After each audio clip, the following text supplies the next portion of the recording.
룻기 17번째 덮어주심의 은혜라는 제목으로 말씀을 나누겠습니다.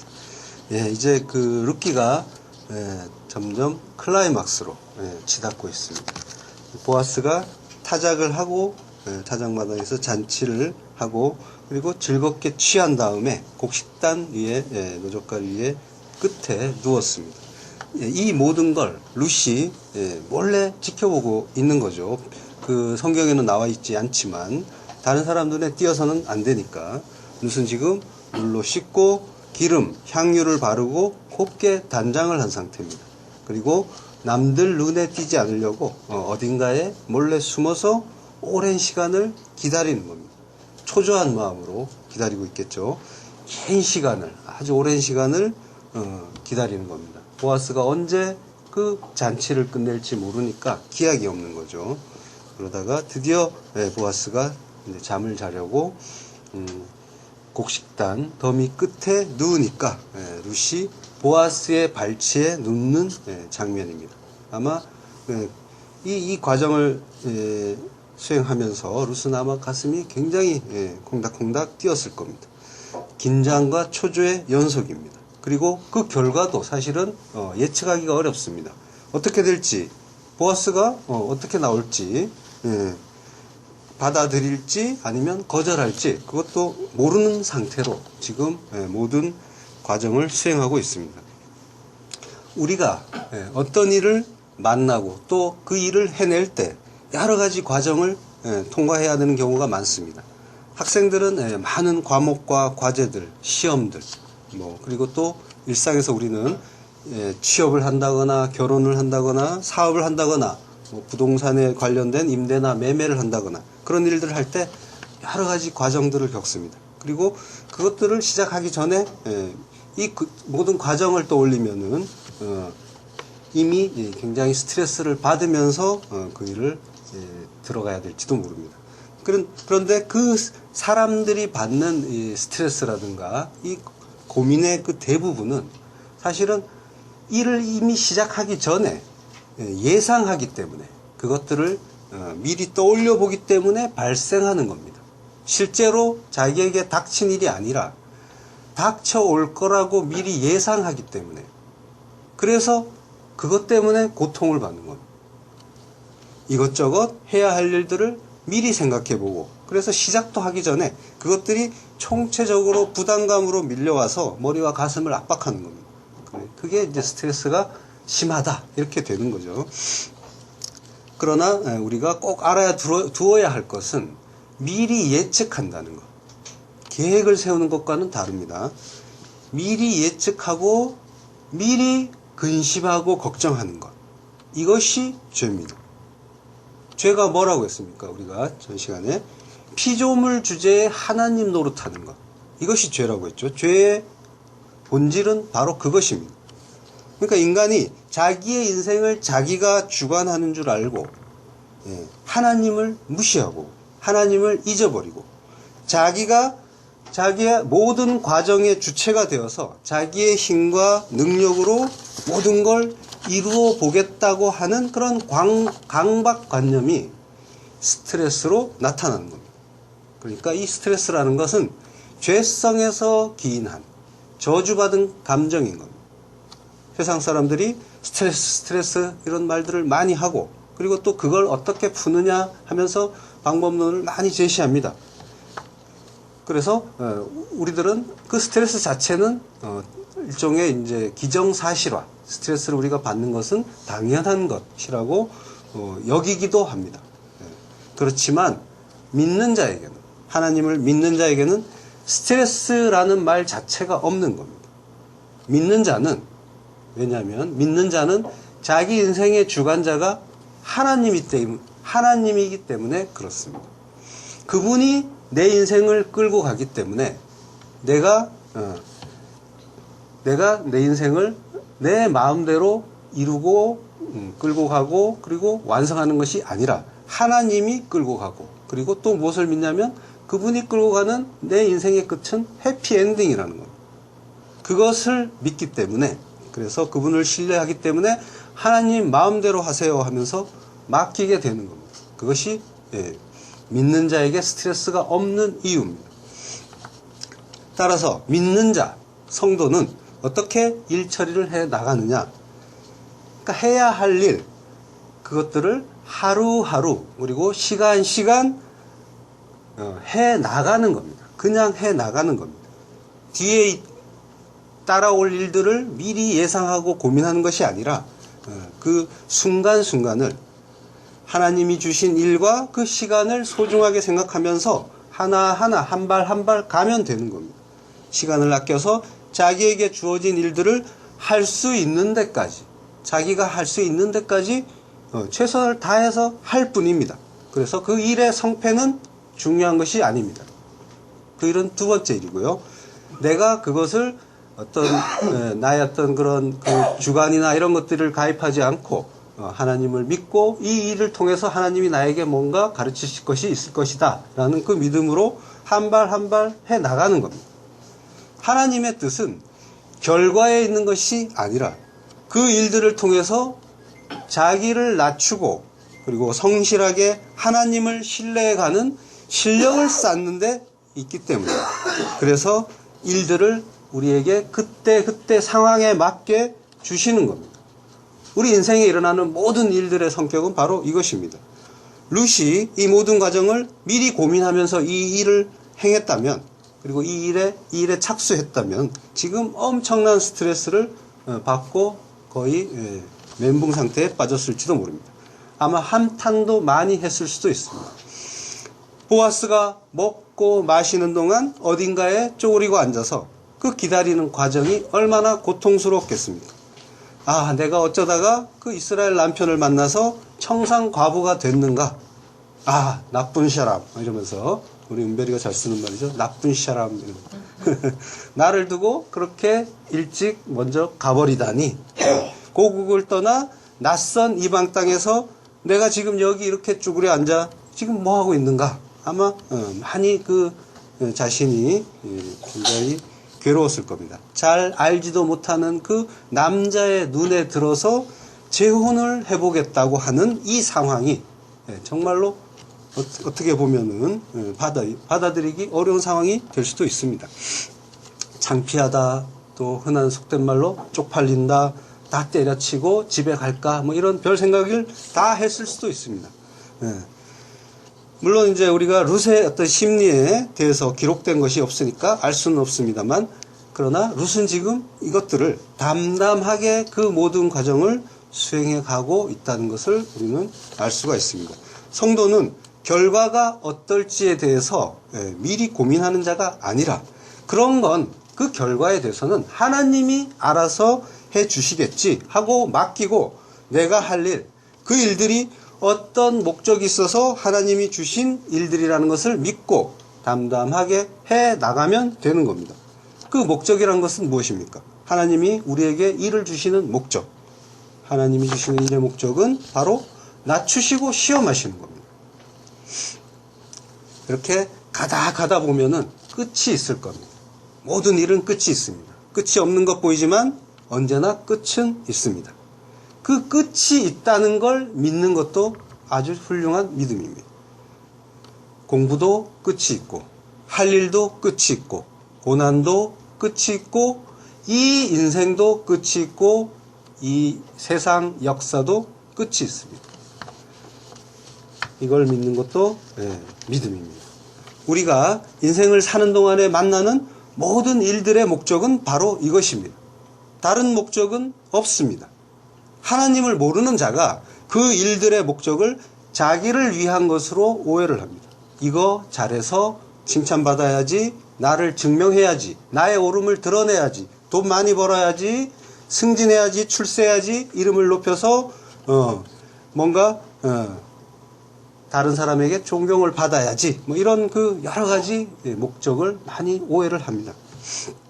그렇지만 하나님의 뜻, 낮추시고 시험하시는 그 뜻을 우리는, 성도는 반드시 알아야 됩니다. 그 일들을 통해서 우리는 낮아지고 있는가, 그리고 하나님을 잘 믿는가 안 믿는가 시험을 하시기 바랍니다. 하나님이 우리에게 주시는 시험이면서 그 일들을 통해서 내가 나를 시험하는 일이기도 합니다. 그리고 그 일의 결과는 나머지는 다 하나님이 알아서 하실 겁니다. 자, 보아스가 먹고 마시고 마음이 즐거워졌습니다. 먹고 마시고 즐거워한다 이런 표현은 관용적인 표현입니다. 그래서 뭔가 잔치를 한다거나 이런 그 묘사할 때 자주 쓰는 말입니다.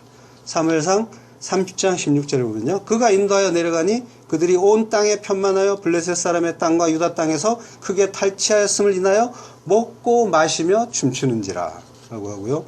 그리고 열왕기상 4장 20절에 보면요, 유다와 이스라엘 인구가 바닷가의 모래같이 많게 되매 먹고 마시며 즐거워하였으며, 그 솔로몬의 그 통치 기간의 태평성대를 마치 계속적인 어떤 잔치, 축하의 어떤 행사가 되듯이 이런 식으로 묘사를 하고 있습니다.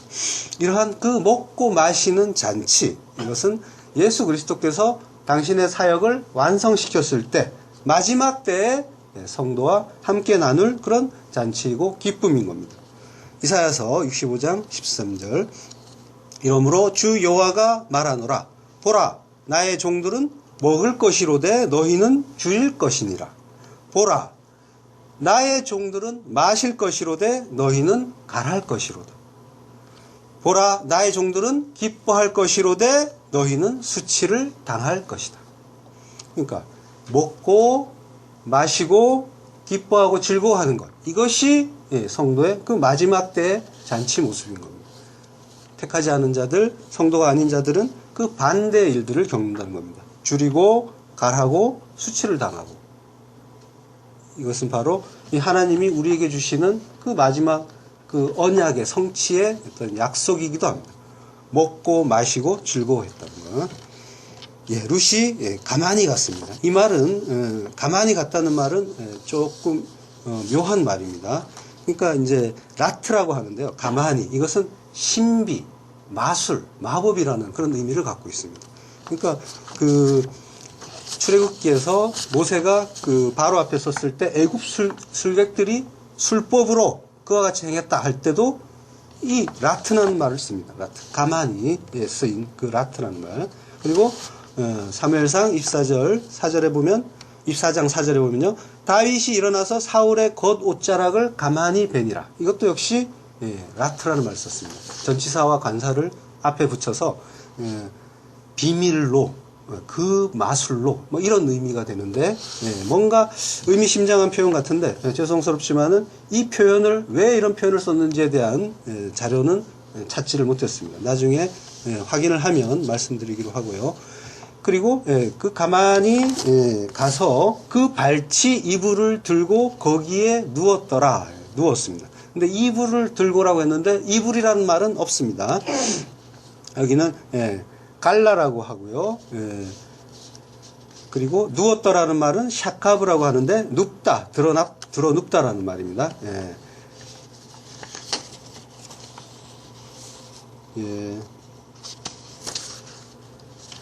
이 샤카브라는 말은 그 성적인 뉘앙스의 단어라고 했습니다. 지금 나오미가 그 룻에게 코치한 대로 지금 다 행하고 있죠. 밤중에 그가 놀라 몸을 돌이켜 본즉 한 여인이 자기 발치에 누워 있는지라 하는데요. 그러니까 보아스가 밤중에, 밤 가운데입니다. 밤 가운데, 완전히 한밤중이죠. 그때 일어났는데 여자가 있으니까 놀란 겁니다. 놀랐는데 얼마나 놀랐냐면요, 그냥 놀란 정도가 아니라 떨다, 진동하다라는 그런 하라드의 라는 표현을 쓰고 있습니다. 그러니까 엄청나게 놀라서 덜덜 떨 정도로 놀랐다는 말입니다. 창세기 27장 33절에 보면요, 이삭이 심히 크게 떨며 가로되 그런즉 사냥한 고기를 내게 가져온 자가 누구냐. 그러니까 지금 야곱에게 장자의 축복을 내려주고 나서 간 다음에 놀라버린 겁니다. 그가 나중에 에서가 다시 들어와서 나에게 축복을 해달라고 하니까 덜덜 떨면서, 떤다고 표현이 여기서 돼 있죠. 이 표현이 바로 하라드입니다. 창세기 42장 28절에 보면요, 형제들이, 요셉의 형제들이 그 보리자루 속에서 돈을 발견하고 떠는 또 장면이 있습니다. 이에 그들이 혼이 나서 떨며 서로 돌아보며 말하되 하나님이 어찌하여 우리에게 이 일을 행하셨는고 하고 그 안에서 돈을 발견하고 덜덜 떠는 겁니다. 무서워서. 그리고 출애굽기 19장 16절에 보면 제3일 아침에 우레와 번개와 빽빽한 구름이 산 위에 있고 나팔 소리가 심히 크니 진중 모든 백성이 다 떨더라. 하나님이 임재하실 때 놀라서 떠는 장면입니다. 그러니까 얼마나 지금 보아스가 놀랐는지 이해가 되시죠? 그러면 보아스는 왜 이렇게 놀랐을까요? 이 사람이 심약한 사람이라서 이렇게 깜짝 하들짝 기절할 정도로 놀랐을까요? 그 사람은 깃보르 하이라고 했습니다. 유력하고 능한 자, 용사, 그리고 룻을 후대하는 그 대인의 면모도 갖춘 대인배입니다. 용사고 대인배고 능한 자, 능력 있는 자, 이런 자인데 한밤중이기는 합니다만 사람을 보고 이렇게 놀란 건 아닐 겁니다. 그 뒤를 조금 더 보면요. 9절에서 이르되 내가 누구냐 하니 내가 누구냐라는 말에 힌트가 있습니다. 그러니까 누구냐 미라고 하고요. 그리고 내가라는 말은 아타라고 했습니다. 그러니까 아트 이러면은 넌데 아타 이러면은 여자에게 쓰는 말입니다. 그러니까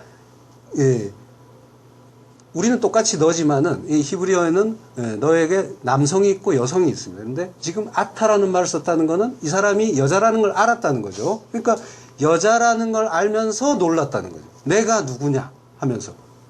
근데 이 여자라는 걸 알았으면은 더 놀랄 일이 없는 거죠. 그런데 이게 덜덜 떨고 있으니까 도대체 왜 떨었을까요? 성경 기자는 지금 우리가 지금까지 봤듯이 굉장히 치밀하게 기록하고 있다는 걸 우리는 잘 알았습니다. 그러니까 의미 없이 하라드라는 그 덜덜 떤다는 말을 택한 건 아닐 겁니다. 그러니까 여기에 대한 답은 어디에 있냐면요. 이 앞구절에 이불을 들고라는 말, 갈라의 답이 있었습니다. 뭐냐면은 갈라가 쓰인 구절을 몇 군데 또 살펴보면요. 창세기 9장 21절에 보면요. 포도주를 마시고 취하여, 이거는 노아입니다. 노아가 홍수 후에 마시고 취하여 그 장막 안에서 벌거벗은지라. 벌거벗은지라가 갈라입니다. 출애굽기 20장 26절 너는 층계로 내 단에 오르지 말라. 내 하체가 그 위에서 드러날까 함이니라. 드러난다. 이것이 갈라입니다. 그리고 다윗이 법궤를 들어올 때 춤을 추죠. 그때 미갈이 그 다윗을 염치 없이 몸을 드러냈다 이러면서 흉을 봅니다. 그러니까 이스라엘 왕이 오늘날 어떻게 영화로우신지 방탕한 자가 염치 없이 자기 몸을 드러내는 것처럼 오늘날 그 신복의 길종의 눈앞에서 몸을 드러내셨도다. 몸을 드러냈다. 다윗이 춤을 추다가 바지가 벗겨진지도 모르고 아마 춤을 췄나 보죠. 그 몸이 드러난 걸 가지고 비웃고 있는 겁니다. 지금 갈라라는 말의 의미가 대충 이해가 되시죠. 그러니까 보아스가 깜짝 놀란 그 이유, 이것이 무엇인지 아마 이해가 되실 겁니다. 그걸 우리 성경에서는 차마 기록하기가 어려워서 이불도 뭐 이렇게 들어오고 이래서 이렇게 그렇게 무난하게 표현을 한 것 같습니다.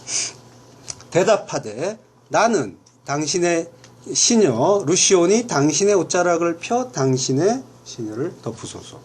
이 옷자락을 펴다라는 말이 있습니다. 이 옷자락은 카나프라고 하고요.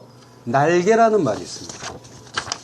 많은 그 성경에는 카나프라는 말이 많이 나오는데 이 말은 대부분 비유로 사용됩니다. 그리고 그 중에 대부분은 하나님에 대해서 사용합니다.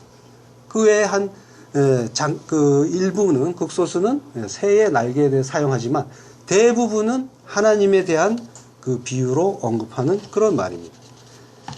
애굽에서 그 하나님이 구출하실 때 하나님이 자기 백성을 독수리 날개로 업어서 인도하신다. 그런 의미로 사용하시기도 하고요. 독수리 날개로 너희를 업어 내게 인도하였음을 너희가 보았다 할 때 그 독수리 날개가 이제 카나프죠. 그리고 어린 양이 병아리를 그 품어서 보호하는 것처럼 자신의 날개 아래 그 백성들을 이렇게 보호하시는 그런 장면으로도 나타나고요. 그리고 시편 17편 8절에 보면요, 나를 눈동자같이 지키시고 주의 날개 그늘 아래 감추사, 이런 표현이 있습니다. 그러니까 대부분이 그 하나님의 그 신실하신 그런 그 보호, 이걸 가리킬 때 카나프, 날개라는 말을 쓰는 겁니다. 그리고 말라기서 4장 2절에 보면요, 내 이름을 경외하는 너희에게는 의로운 해가 떠올라서 치료하는 광선을 발하리니 너희가 나가서 외양간에서 나온 송아지같이 뛰리라, 이런 말이 있죠. 여기에는 지금 날개라는 표현은 없는데, 근데 여기에 까나프라는 말이 있습니다. 그 치료하는 광선을 발하리니, 발한다는 말이 카나프입니다. 그러니까 이 날개가, 그 날개의 원어로 보면요, 마르페 까나프인데 그 날개가 치료한다 라고 하는 겁니다. 그러니까 광선이라는 말도 사실은 없습니다. 그러니까 날개가 치료한다, 이렇게 보면 됩니다. 의로운 해가 떠올라서 그 날개로 치료한다. 해의 햇살을 날개로 표현한 거고, 그리고 치료한다라고 이제 표현하는 거죠. 그러니까 광선이라는 말은 그 비유적인 표현을 자기가 의역을 한 거죠. 근데 이 말을 가지고 이거를 이제 그 치료한다라고 이제 많이 쓰는데, 이것은 그 치료라는 표현보다는 고침이라는 의미로 우리는 받아들이는 것이 좋습니다. 왜냐하면요, 말라기서 그 바로 앞장에 보면은 4장 1절에 보면요, 만군의 여호와가 이르노라, 보라 극렬한 풀무불 같은 날이 이르리니 교만한 자와 악을 행하는 자는 다 초계 같을 것이라.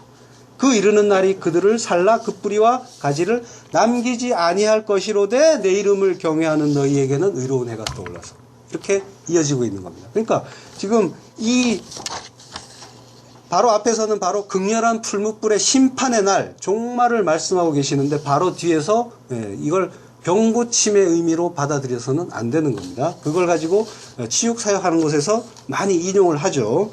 치료하는 광선을 발해서 너희가 다 낳고, 그래서 외양간에 나온 송아지 같이 뛸 거다라고 이제 말을 합니다. 그러니까 이거는 성경을 크게 오해하고 있는 거죠. 그러니까 이 마지막 때에 그런 그 심판의 날에 너희는 고침을 받고, 그 자기 자신을 위해서 자기만을 숭배하면서 살던 그 길에서 고침을 받고 돌이켜서 하나님의 그 나라를 향해서 가는 그 회개의 삶을 살도록 내가 고쳐준다, 이 말씀을 하는 건데, 그걸 가지고 치유의 어떤 그런 의미로 사용하고 있었던 겁니다. 성경은 전체적으로 보아야 하는 겁니다. 뚝뚝 떼어서 인간을 이롭게 하는 어떤 방편으로 보면은 그건 부적이 되고 주문이 되는 경우가 많습니다. 룻이 보아스에게 그 날개로 덮어주세요 라고 합니다. 이것은 날개로 덮어달라고 이제 하는 말, 이 말은 또 결혼의 요청, 청혼이기도 하고요. 그리고 구속사적으로는 구원을 의미하는 그런 말입니다. 주의 날개로 뭔가를 덮는 그 그림이 가장 먼저 나타난 곳은 어딜까요? 그것은 바로 창세기 천지 창조 때 나옵니다. 바로 창세기 1장 2절에요. 땅이 혼돈하고 공허하며 흑암이 깊음 위에 있고 하나님의 신은 수면 위를 운행하시니라. 수면에 운행하시니라. 그 바로 천지를 창조하시는 그 장면에서 하나님의 신이 수면 위에 있다고 합니다. 그 고전에 땅이 혼돈하고 공허하고 흑암이 깊음 위에 있다, 이 말은요, 토후 보후라고 하죠. 근데 이 토후 보후라는 말은 그 혼돈하고 공허하다라는 그런 뜻이기도 하지만은 이 말은 이 근동지방의 신의 이름이기도 합니다. 그러니까 신의 이름을 창세기 기자가 들어서 사용을 하면서 그것들이 무력하고 아무 의미 없다는 것을 의도적으로 드러내고 있는 거죠. 조롱하는 그런 의미가 있기도 합니다. 너희들이 믿는 신, 그것들은 다 없음이고 무의미하고 무가치하며 나만 진짜 하나님이다. 내 은혜가 아니면 이 세상에 존재할 수 있는 것은 아무것도 없다. 그 의미를 이 혼돈과 공허 속에 집어넣은 겁니다. 이 토후라는 말은 또 노 스트럭처, 어떤 구조가 전혀 없는 그런 의미가 있고요. 보후라는 것은 공허, 노 컨텐츠, 내용이 아무것도 없고, 그러니까 아무것도 없다는 거죠. 그런 세상을 하나님의 신, 성령께서 운행을 하십니다. 그 운행을 하신다는 말이 라하프란 말인데요.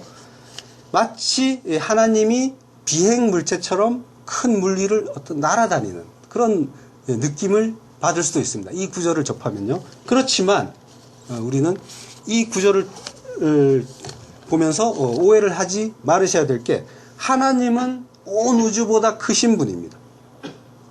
그러니까 하나님의 영, 성령께서 수면 위를 운행하신다. 이 표현은 운행한다는 그 뜻보다는 덮었다는 말이 더 맞는 겁니다. 덮었을 때, 수면을 덮였을 때 어떤 일이 일어났습니까? 창조가 일어났습니다. 혼돈과 공허, 토후와 보후, 노 스트럭처, 노 콘텐츠의 세상에 창조가 일어나는 겁니다. 그러면 어떻게 됩니까? 스트럭처가 생기고 구조가 생기고 컨텐츠, 내용이 생기겠죠. 아까 날개로 덮는 것이 구원이라고 했죠. 그러니까 그리고 이제 창세기에서는 이 그 구원이 창조가 되는 겁니다. 창조가 곧 그러면은 구원이 되는 거죠. 우리가 지금 어디로 갑니까? 새 창조로 지금 향해서 가고 있는 겁니다. 지금 우리는 하나님의 새 창조 사역의 어떤 그런 쓰임을 받고 있는 자들입니다. 그러니까 창조가 곧 구원인 겁니다. 택한 자들의 새 창조, 하나님의 구원 사역, 이것이 바로 이 그 창조의 어떤 그런 창세기의 창조 속의 어떤 모형으로 우리에게 보여주시는 겁니다. 그래서 창조 때, 천지 창조 때 어떤 일이 일어났습니까? 그 창조의 내용이 어떻습니까? 빛과 어두움, 궁창 위의 물과 궁창 아래의 물, 그리고 땅과 물, 이것으로 분리가 되죠. 그러니까 이 분리가 또 구원인 겁니다. 그러니까 구원의 의미는 분리인 겁니다. 그래서 출애굽이 또 보여지는 거죠. 너희, 내 백성, 이스라엘, 그 장자들은 이 세상에서 죽었다. 너희는 그 세상에서 나와야 한다. 빠져나와야 한다. 그래서 세상에 대해서 죽는 자. 이것이 분리고 이것이 구원인 겁니다. 이 분리를 다른 말로 하면 거룩입니다. 분리가 거룩입니다. 내가 거룩하니 너희도 거룩하라 하셨죠. 그러니까 우리가 거룩해질 수 있는 방법은 이 세상에서 없습니다. 그렇지만은 분리를 통해서 가능해지는 겁니다. 물론 그 분리는 하나님이 해 주셔야 가능한 거겠지만요. 그래서 우리는 그 세상으로부터의 분리를 자꾸만 경험을 하시는 겁니다. 그것이 구원이고 그것이 하나님이 요구하시는 그 거룩에 이르는 길이기도 합니다.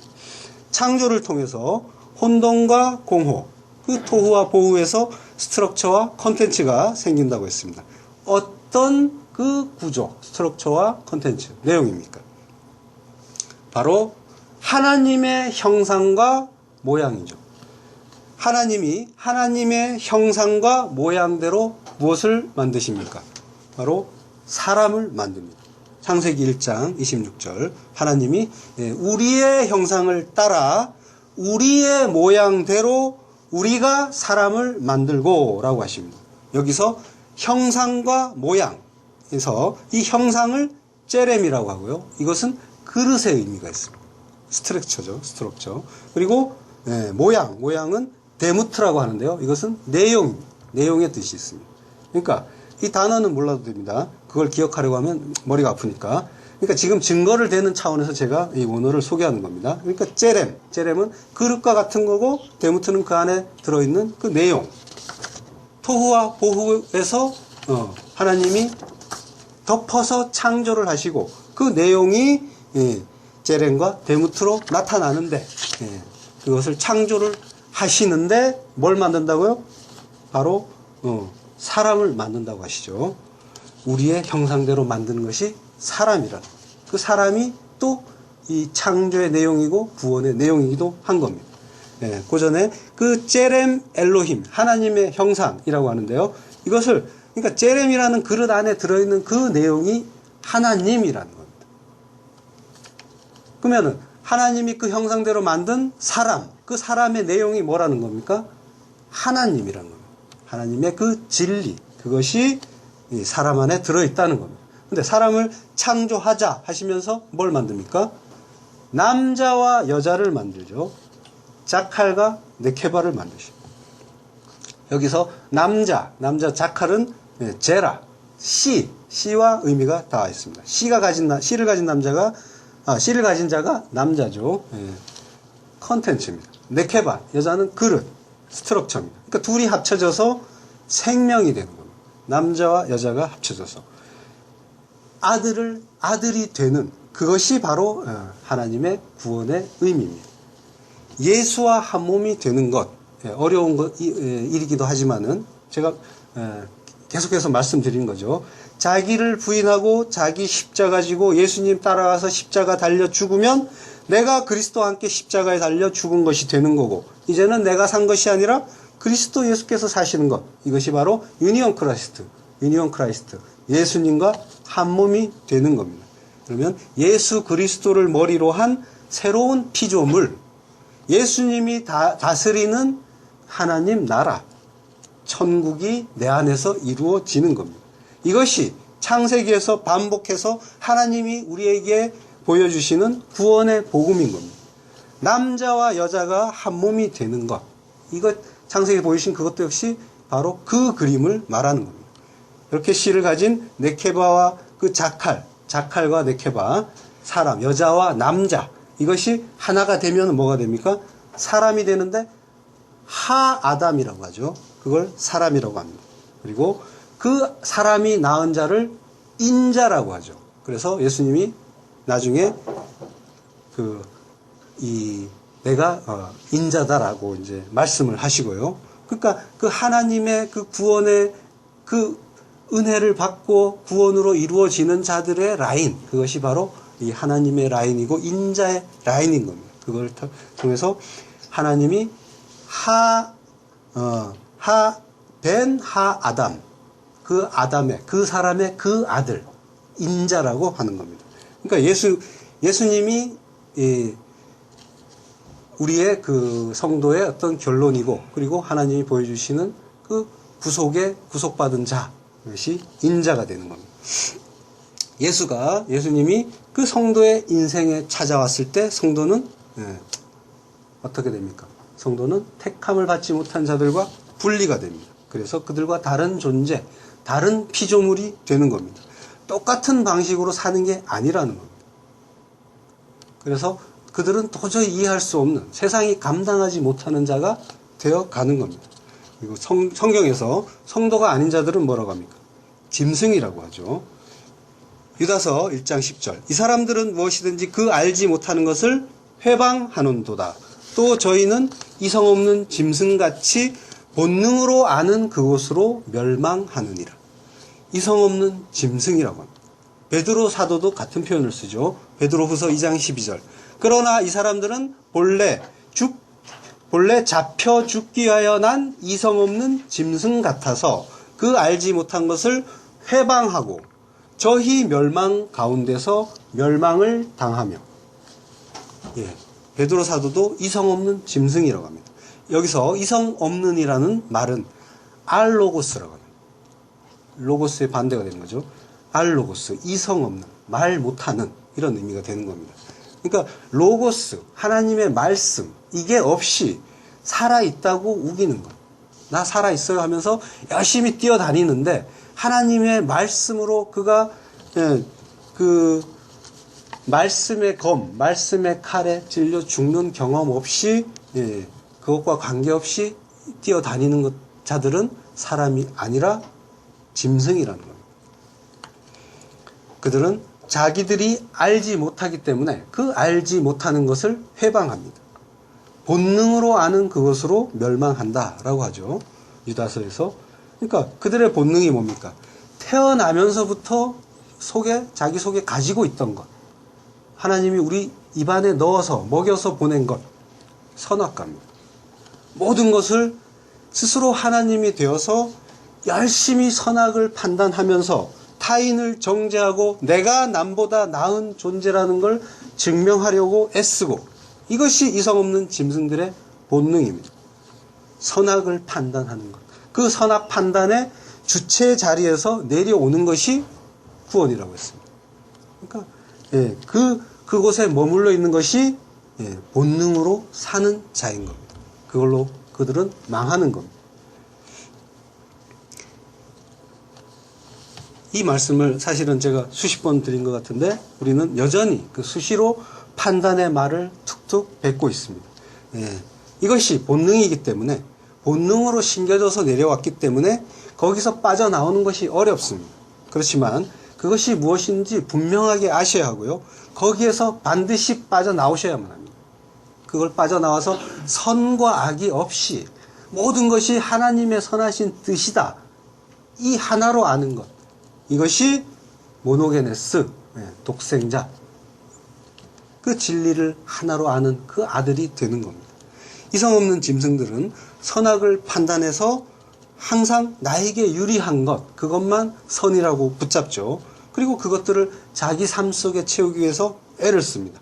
그들은 자기에게 불리한 것, 자기를 이롭지 못하게, 이 세상의 어떤 생활에 이롭지 못하게 하는 것들을 악으로 간주합니다. 그래서 가급적이면 그것들을 없애려고 애쓰고 멀어지려고 애쓰죠. 그것이 선악과를 먹은 자들의 본능입니다. 아시는 분들은 아시겠지만 최근 막내 아이하고 치과를 갔습니다. 이빨이 덧나서 그걸 뽑으려고 했는데 아이가 겁을 먹는 바람에 한참 실랑이를 했습니다. 이렇게 겁나면은 기도를 해봐라 했더니 엄청 오래 기도를 했습니다. 아마 그만하라고 이렇게 하지 않았으면 끝도 없이 했을지도 모릅니다. 그래서 겨우겨우 이빨을 뽑았는데 다른 이빨을 뽑았습니다. 치과에서 뽑자마자 솜을 물려서 몰랐는데 집에 와서 아이가 그걸 알려줬습니다. 뽑아야 할 이빨은 안 뽑고 엉뚱한 거 뽑았다. 나 또 뽑으라고 하면 절대로 안 뽑을 거야. 이러면서 아이가 흥분했습니다.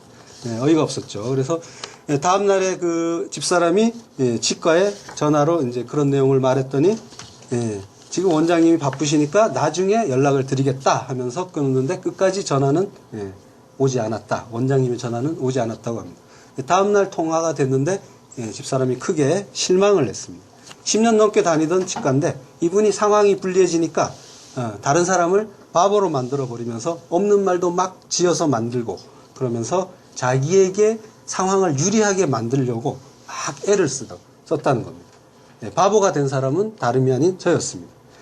그분 말씀이 저한테 다 설명을 했다는 겁니다. 여차저차해서 덧니는 안 뽑고 그 아래에 있는 이빨을 뽑겠다고 저한테 잘 설명을 했다고 했습니다. 집사람이 그 말을 저한테 전하면서 맞느냐고 물었는데 저는 웃음이 나왔습니다. 덧니를 뽑지 않으면 덧니가 볼을 뚫고 나오니까 안 된다고 하면서 아이에게 겁까지 줬었는데 그걸 뽑을 계획이 아니었다고 하니까 어이가 좀 없었죠. 어떻게 보면은 굉장히 흥분해하고 그래서 치과로 달려가서 한바탕 멱살잡이를 해야 될지도 모를 텐데 저희 부부는 의외로 담담했습니다.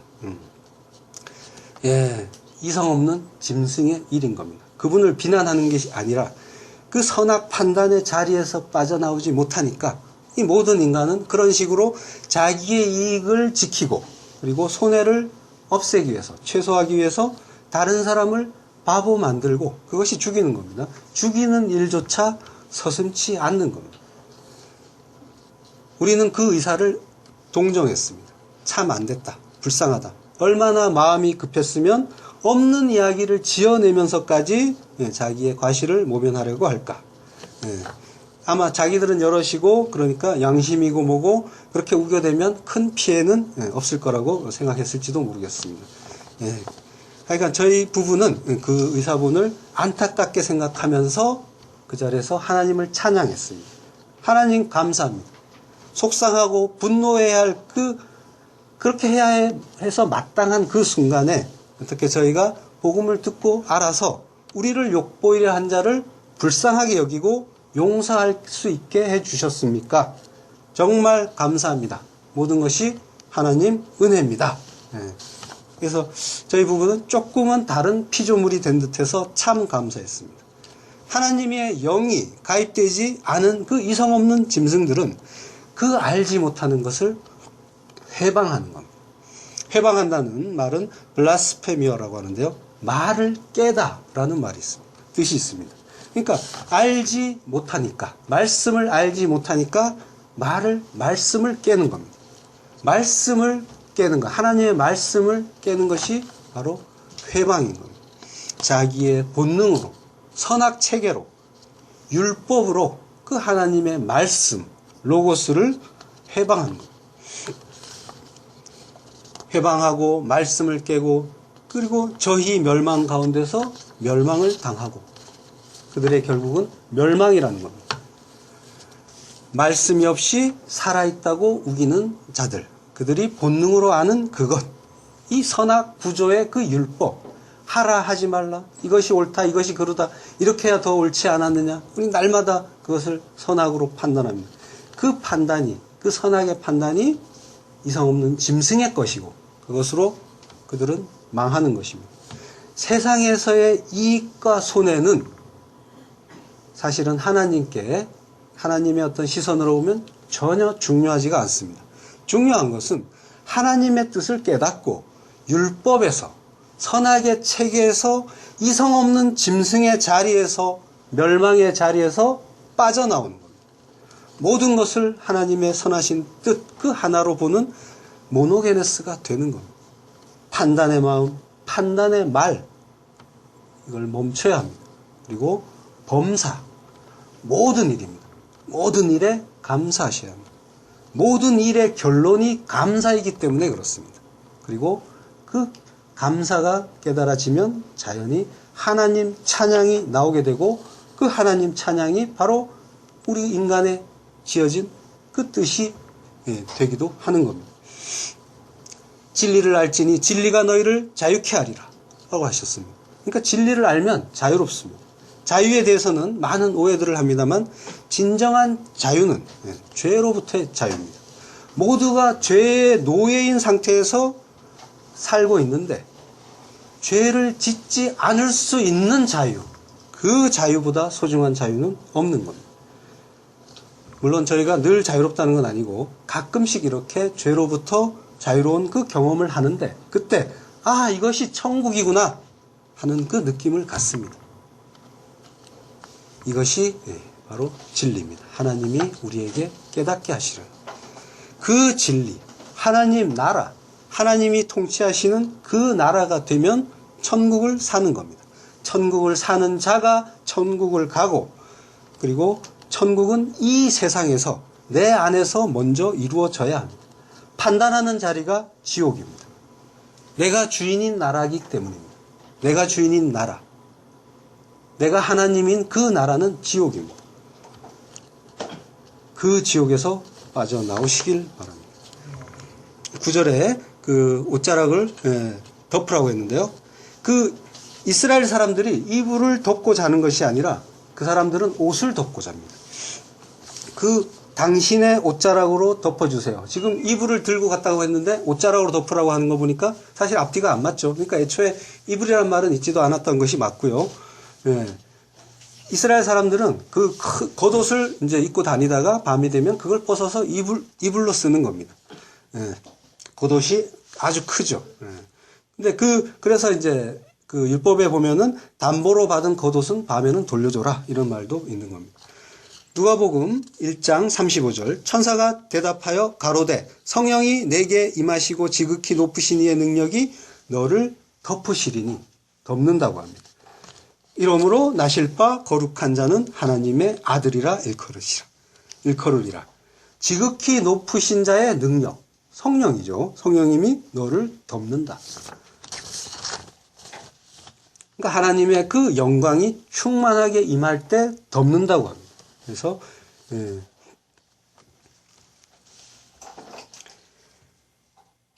그 하나님의 능력이 마리아를 덮을 때 그때 예수라는 생명이 잉태되는 겁니다. 따라서 예수의 잉태에 관한 한 마리아의 남편은 지극히 높으시니 하나님인 겁니다. 그 예수 그리스도의 동정이여 탄생, 즉 하나님을 아버지로 하여 인간의 몸에서 태어나신 예수님은 앞으로 그 이후로 태어나는 그 육신을 입은 하늘의 장자들, 하나님의 그 은혜에 의해서 탄생하게 될 그 교회, 거기에 대한 내용을 미리 비유로 가르쳐 주시는 겁니다. 하나님의 선택에 의해서 하늘의 그 자녀들이 되는 성도들, 그들은 예수님처럼 하나님의 그 옷자락을 덮으시는 은혜와 그 능력을 통해서 탄생하게 된다는 그 모습을 보여주시는 겁니다. 우리 성도들은 영원을 사는 하늘의 존재입니다. 그래서 하나님이 새롭게 입혀주실 새 육신을 입고 살게 되는 겁니다. 우리가 거듭난다고 하죠. 거듭난다는 것도 어떻게 거듭납니까? 성령으로 거듭나게 된다고 하죠. 그러니까 이 성령이 하나님의 지극히 크신 그 능력이 구원의 복음이고 생명의 탄생을 만드신 겁니다. 우리 교회는 이렇게 성령에 의해서 잉태가 되고 완전한 그 부활의 육신을 입고 영혼을 살게 되는 존재입니다. 하나님은 지금도 그 신부 교회에게 내 사랑하는 자야 나와 함께 가자 하시면서 그 쉬지 않고 열심히 당신의 옷자락으로 우리를 덮어주십니다. 거기에서 우리의 새 생명이 성숙되고 완성이 되어가는 겁니다. 그렇게 우리는 날마다 새롭게 거듭나고 있는 겁니다. 결국은 그리고 마침내 이 덮으심의 은혜로 완전한 그 하나님 나라 백성으로 완성이 될 것입니다. 기도하겠습니다.